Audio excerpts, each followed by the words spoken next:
Welcome back, everybody, to the Aaron's High Cap Radio program. Respect. March 2nd, 2019, Respect for and you. and to my left sits attorney extraordinaire Benton Ross Watson, and we're always messing around behind the scenes here, having a good old time.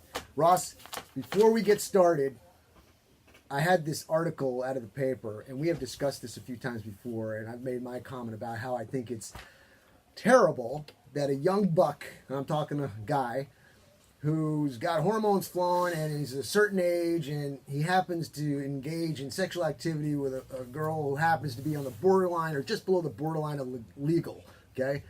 And for the rest of his life, he's going to have to post a sign or register as a sex offender. I've got this story here. Temple teen indicted for alleged sex assault of underage girl. Temple teenager was indicted Wednesday for the alleged sexual assault, blah, blah, blah, of a high school student. The girl 15 and he was 19. He says he's in a romantic relationship, and his crime can get him into prison for up to 2 to 20 years. Okay, and he had a bail of $100,000. Look, don't misunderstand me. He shouldn't have done it. But I think the Really, man. Yeah. I think the appropriate sentencing would be 2 minutes with the dad behind the barn, okay, and let it go. And I bet you the guy won't do it again. What do you think on that?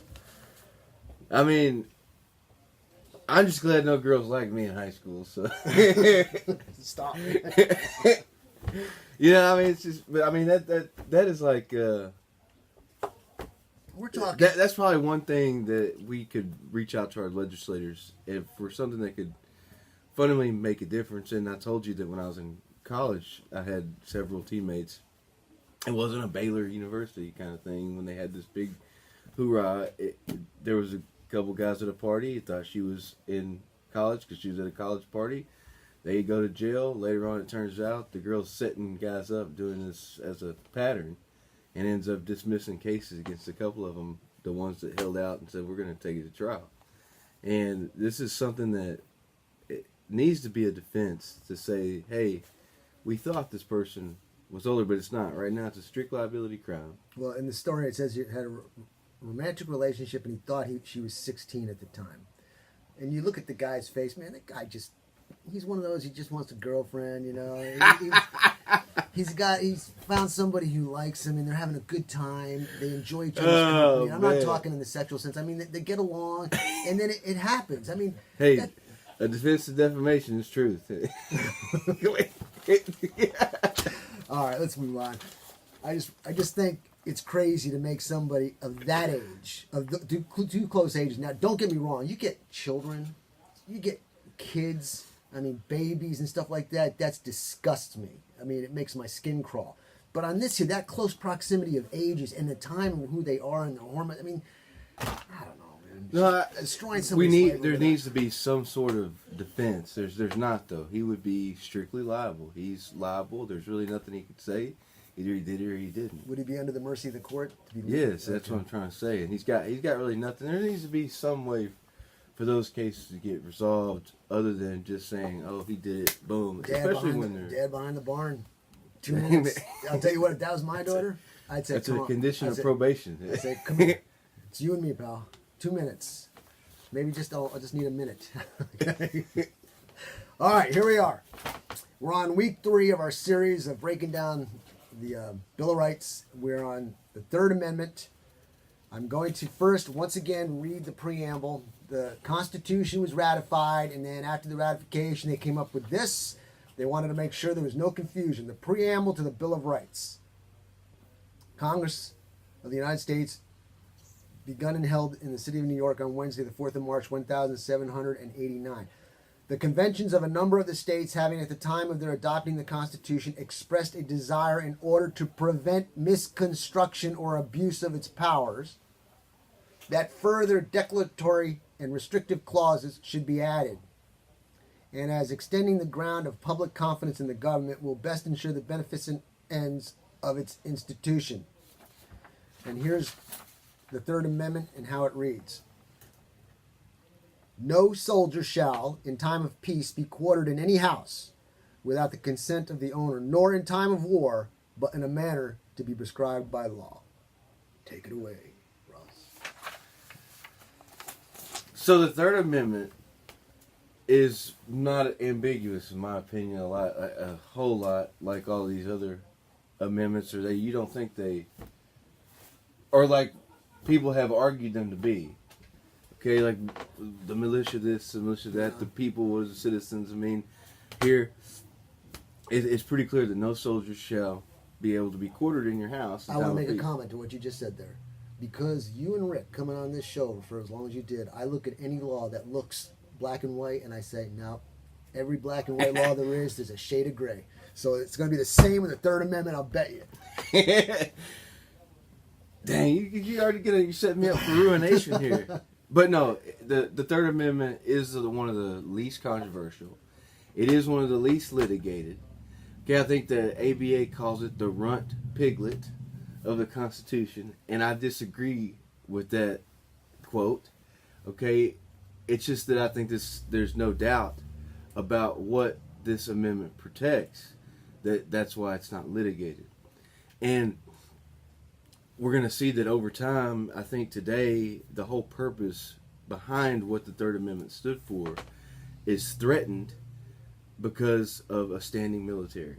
And I'm going to explain that here in a second. But originally it was introduced by James Madison. We were talking about it was the quartering of soldiers was in response to the Quartering Acts. If you remember, in the 7 Years' War, otherwise known as the French and Indian War, British troops and wanted to use surveillance, wanted to use barracks, wanted to use positions, strategic choke points within that war, and so they would take over houses and buildings. There was actually litigation with New York, Pennsylvania, over several city buildings that they took over, and in a way to position themselves within that war. And during the time that they were there for that war, I think they kind of noticed, oh, well, hey, the colonies aren't. They're kind of self-independent. They don't really need Britain anymore. And so they kind of figured out, hey, you better kind of keep these acts in play so that we can stay here and watch what's going on in the colonies. And even after the war ended, they were still there. Then we talked about the stamp tax that they had. We started taxing people. Well, the barracks and the quartering acts that allowed the soldiers to come in and take these houses were another way of, and to be fair, in 1765 the soldiers weren't allowed, actually under the law, the quartering acts, to actually take houses in the 1765 act, but they took everything that they could, as close as they could to that. It was for your barn, your garage, your okay, and to that effect, right? They were making you pay their boarding fees, and in other words, this was another tax. This was another tax that we didn't have representation when it got passed. Does quartered mean anything more than just We're going to get to that. Okay. And so as we go on, then we have the Boston Massacre. Then we have the Boston Tea Party. And we have these conventions going up everywhere saying we got to revolutionize, we got to do this. And then they pass another quartering act that says you can actually live in private homes. There were private homes actually taken over. There is some evidence. Some people say it didn't happen, but there's evidence that it happened enough to be very oppressive. And Patrick Henry said this was one of our chief complaints. This was one of our primary reasons for cutting ties with the motherland. And here we have them being able to be accommodated and stationed in any private house so that they may tyrannize, oppress, and crush us. And so it was part of the Declaration of Independence as one of the grievances, right, against liberty. Okay, and was really just a major reason. Was one of the major reasons why we pushed those. It was not just taxation. It was an invasion of privacy in the home. And so, yes, there has not been many cases litigated on the Third Amendment in its entire history, but because everybody agreed with it, first of all, and really it probably was unnecessary to pass this. This was one of those that was an obvious kind of thing. But no, I think it's absolutely vital, because if it wasn't there, it would happen, and you have people contesting it, and then there would be problems, and it would sprout anger and bloodshed sooner or later. Because if it doesn't say you can't, you know they're gonna. Because let me tell you why. I was just thinking. Well, I'm talking about from the founders' point of view at that time. There was other things that probably could have been added if this could have been added. You know, I drive through Temple all the time, right? And I'm looking at all these apartment complexes, and I'm saying to myself, if there ever was troops, you people living in those apartment complexes, guess what? That just became military barracks. Okay, I'm just looking at all that. So if that's not there in place, they're out in the street. Just my thought. I mean, and you have the military background to back that up, but I can tell you that from other amendments and things like this, what I was trying to make is that sting of British, it's insulting, man, to have somebody come in and tell you they're going to take over your property. Mm-hmm. It is a sting to your dangerous. To your pride, to everybody's pride to do that. And that still was they were feeling that when they made the Constitution and when it all even passed and got ratified in 1791, they were still feeling the effects of having to put up with that. And so I'm just trying to say that the Third Amendment was a way for them to assure us that we had privacy within our relationships, within our home. We had liberty, and that's really what this amendment is important for today. There's been Griswold versus Connecticut, along with a bunch of other Supreme Court cases that have, while it doesn't relate to the Third Amendment, it does relate to what we call penumbras. Oh my, that's a $1 word. Please break it down to a 50-cent word. Penumbras, if you notice a shadow on the ground, you have the dark part of the shadow, the true part of the shadow. Mm-hmm. And then on the outskirts of the shadow, there's sort of this hazy, just on the outline, just on the outside. Well, that's what I'm saying about your black and white laws turning gray, right? Right. Okay. Well, if you have black and white law, okay, and the First Amendment truly only covered speech, then how do we say that it covered conduct? Pause as I think. Okay, keep going. So there must have been rights that were implied by design.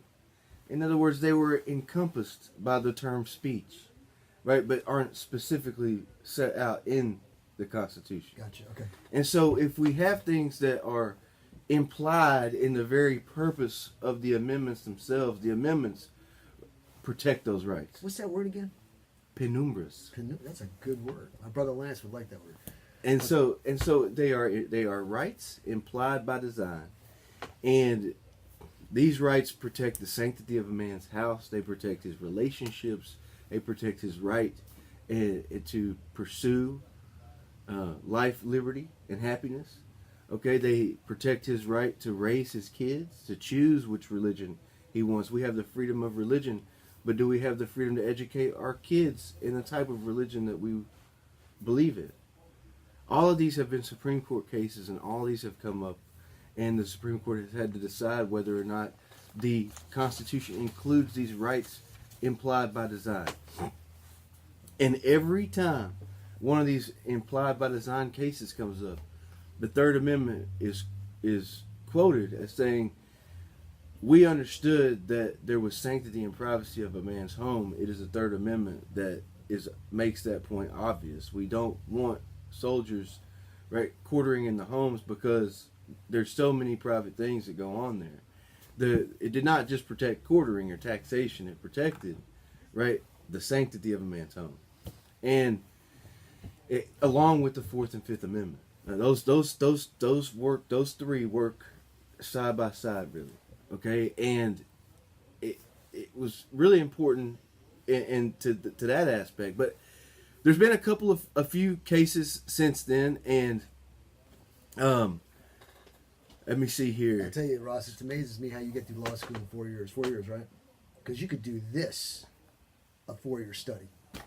I mean, the Constitution could be just a 4-year study, and I know you got to do that in your law and your schooling. No, it would take more than 4 years. It's amazing, man. It's so, just, I'm really impressed by.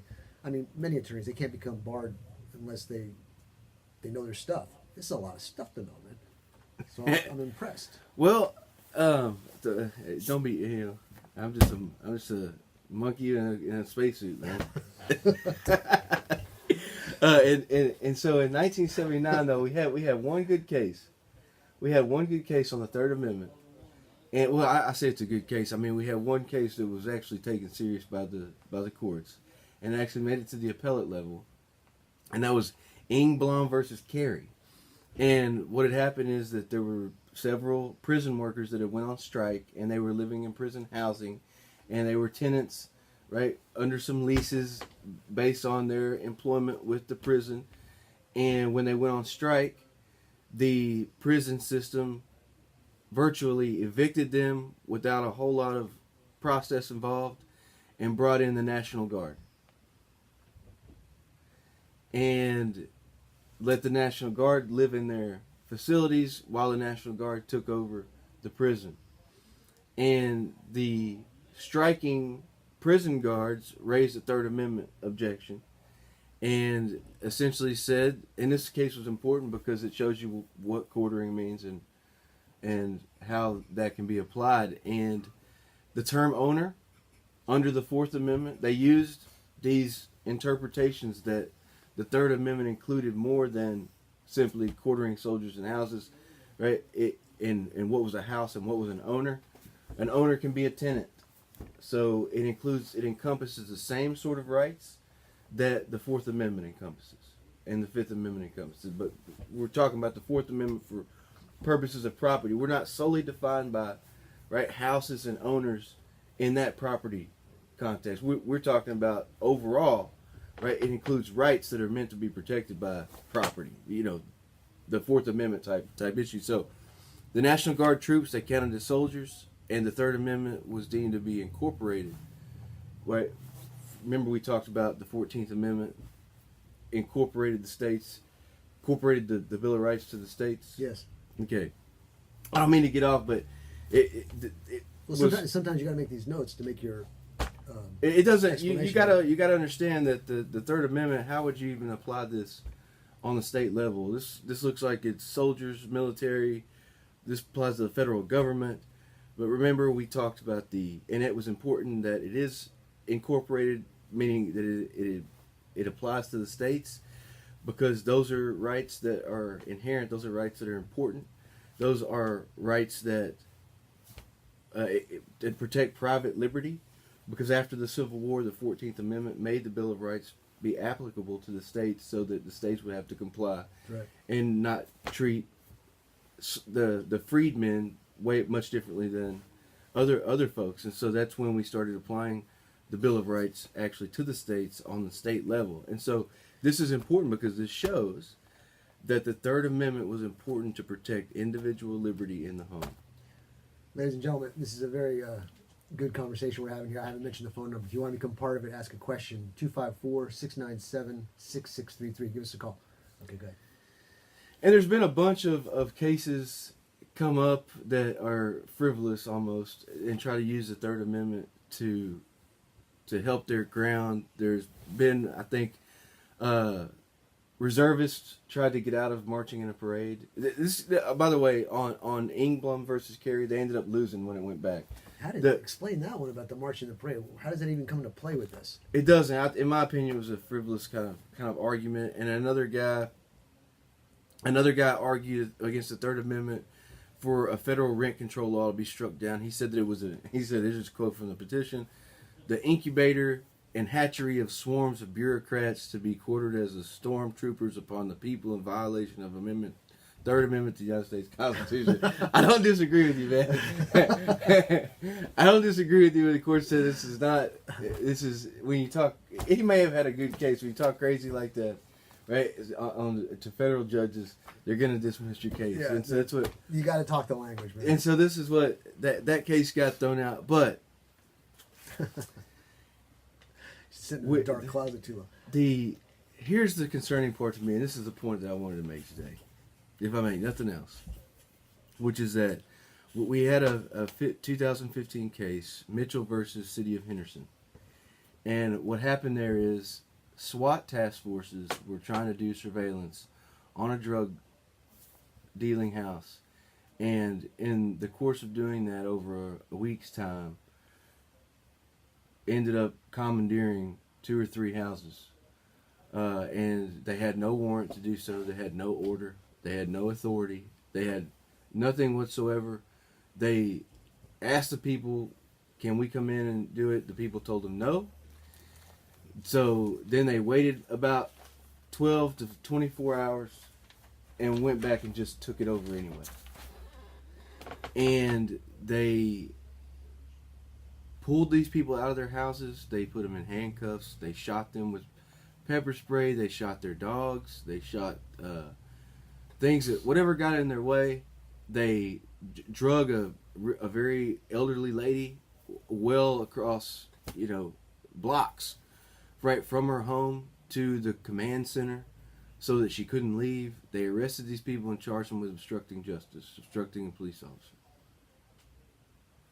Absurd. Absolutely absurd. You say, well, police need to do... Okay, if they needed it, they could have got a warrant, but they were denied the warrant. Can I pause you there? Because when you brought up the warrant thing, I wanted to show you this before, but I forgot. And I wanted to explain why sometimes you get a no-knock warrant, that type of deal. I'm looking at one person killed in shootout with Killeen Police Department here, and it says one man was killed in an officer-involved shooting early Wednesday, blah, blah, blah. Kimball said in a news conference that officers had applied for a no-knock warrant because the suspect, identified as James Scott Reed, 40, had a violent history and was known to be armed when he was selling narcotics. So that was an example of why you don't want to knock and say, hey, it's the police, because he might arm himself and start shooting back, right? Yes. Okay, I wanted to bring that up before. Because we had talked about the no-knock warrants before. But this is somebody, they're taking over a house for somebody who's done nothing wrong. Yeah, I want to make that contrast. And they're using it. I realize that they have a need to do it in criminal investigation, but if you have that need, then you need to get an order from a judge. You don't need to just go in and start taking over houses. Right. That's the whole point. And the court did not throw this case out. Okay, it did not throw this case out, but it did dismiss the Third Amendment claim. And it said because state police are not soldiers. Yeah. Go to New York. Here's my complaint with that judge, okay? And not that judges care but about my complaints, but anyway, that's a different story. And so they're getting trained by the military. The whole reason we have SWAT is the the war on drugs, okay, and also the war on terrorism. And why is that? Because they're getting funding from grants from the federal government. They're applying for these grants. They actually submit how many arrests and drugs busts that they make a year so that they continue to get this money from the feds. They're in collaboration with the federal government on forfeitures. Okay, the forfeiture laws have helped the state level police and officer task forces take their job more seriously, because it's more incentive, right, for them to go out and make more drug busts on things that are nonviolent, because it allows them to submit the amount of drug busts that they made a year, how many searches that they've done a year, how many activities they've done a year versus based on drugs in order to get the funding. And so if you're telling me that they're not affiliated, like they have tanks, they have automatic weapons, they've got as much armor as any kind of... And 3/4 of law enforcement is prior military, probably. And so how can you sit here and tell me that they're not soldiers? If they're not soldiers, then that's a technicality, because under what the framers would have looked at as a soldier, they're every bit of it. And so if we're looking at penumbras and we're looking at the Third Amendment to be a representative of what was implied by design, which is to protect the privacy of homes, to protect people, right, from being bullied by government forces, to stand down to civil obedience, stand down to civil order. And they're not honoring that by simply taking over houses without any kind of court order whatsoever. But I guess, and that's to say all that, I did agree with the judge's position that they're already protected by the First and Fourth Amendments anyway. So the Third Amendment is unnecessary. So I mean, hopefully they get compensation for what happened in this case. But I'm not going to say that this happens frequently. Okay, but this was not an isolated incident by any means. It happens, and I want to say that it's common, but it's certainly, I don't know the definition of rare, but it certainly comes up every once in a while. You see the police officers trying to take over a house, right, to do surveillance, and it's just nobody ever does anything because nobody thinks that these are soldiers, and I completely disagree. From what was meant, and if we look at what the purpose of the amendment was made for, right, they're doing the exact same thing that British soldiers did in the 7 Years' War. Let me ask you something. A soldier in the military is not obligated to follow unlawful order. Do you think? But they are pressured. I mean, when you have a private or something, and legitimately it's an unlawful order, but they still do it in compliance because they're the low-ranking individual and they're just following the lead and they think they're doing it for a good cause. Could you apply that to a police officer who can say, no, that's in violation of the Constitution. I'm not going to follow that order to hit the... I've been saying that this whole time. I don't understand why police officers push the mark to do that. Other than in some cases, I feel like if there was a murderer... Let me finish my thought. I mean... It's because of their lack of knowledge of what the Constitution and the law, what an unlawful order would be. So in other words, if they don't have a basis of understanding the Constitution, Bill of Rights... And police officers know the Constitution, in my opinion. They know a lot about what they can and can't do under the Fourth. And I mean, they screw it up a lot. Don't get me wrong. I mean, I see that, and in court especially, they'll misquote it. But generally speaking, they know well enough to understand right what the limits are. And what's that word again? What is it? Penumbras. Maybe I can understand them making a decision in the gray area on the outside edges of that shadow, but when it's the blatantness of them being in the dark shadow of unconstitutional law, they shouldn't do it. But sometimes that does happen. And when you're stopping people on the side of the road, what is okay, where are you coming from? Where are you going? What? Okay, who is this? Why are you with them? Why aren't you with somebody else? Well, are you obligated? You're not obligated to answer those questions. No, but they keep you there, and then if you don't answer, they say, "Well, we're going to keep you here, and we're going to do a drug dog search and try to find, and then we're going to try to seize your vehicle and your money in there and everything that you had based on drugs." And I mean, it's just, man, give me a ticket for speeding and let me go. Like what? It just gets out of hand, and this is not. There was private police forces in the day of the founding, and I'm not saying that some of these things weren't needed, but things took off when we said we're going to do a war on drugs, and it has got every single year you've seen police force. Why do they need tanks? No comment. that's for another show. They're buying Humvees. They're buying Humvees from Fort Hood. I mean, the sheriff's department here just bought a Humvee. I just saw it over here at the Crier Collision getting fixed up. I don't know, man. There's a couple of reasons because they Humvee. What you need a Humvee for in a? No, you see, I can buy that. I can buy a Humvee. You live in this county? How many country back roads are there? I get that. Okay, I don't even mind them having armored APCs or like that in case you get a violent situation. I got no problem with it. But don't parade it around on the street. It comes out when it's necessary.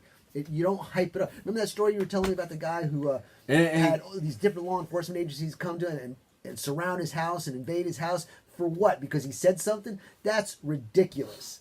But I believe if they've got it in their garage and it's kept up and every now and then they take it out and make sure it's working fine and they train in an off-site that people don't get to see because they don't want to scare the populace, I got no problem with that because God forbid a day comes when you need it, you got it. Yeah, But to parade it around, I agree. Don't do that. Don't scare the populace. I don't mean to throw a slug at Milam County here, but it was just that I just saw that one not too long ago. But they're not too bad here. But you know the counties that we've had newspaper clippings on that have had their tank out there. Yeah, I know. And I mean, I got clips from a guy saying, "Well, the civilian populace got too many guns out there." I'm like, "What does that mean? What are you talking about? Thank goodness we got guns out there. One day we're going to back you up on the side of the road." That's my attitude. If I see a cop down on the side of the road and I'm able to help, I'm helping that guy. And he should be thankful I'm there. But the point is, if they're going to have these things and they're going to act like military, then they should be seen as military under the Constitution. Okay, I get that connection.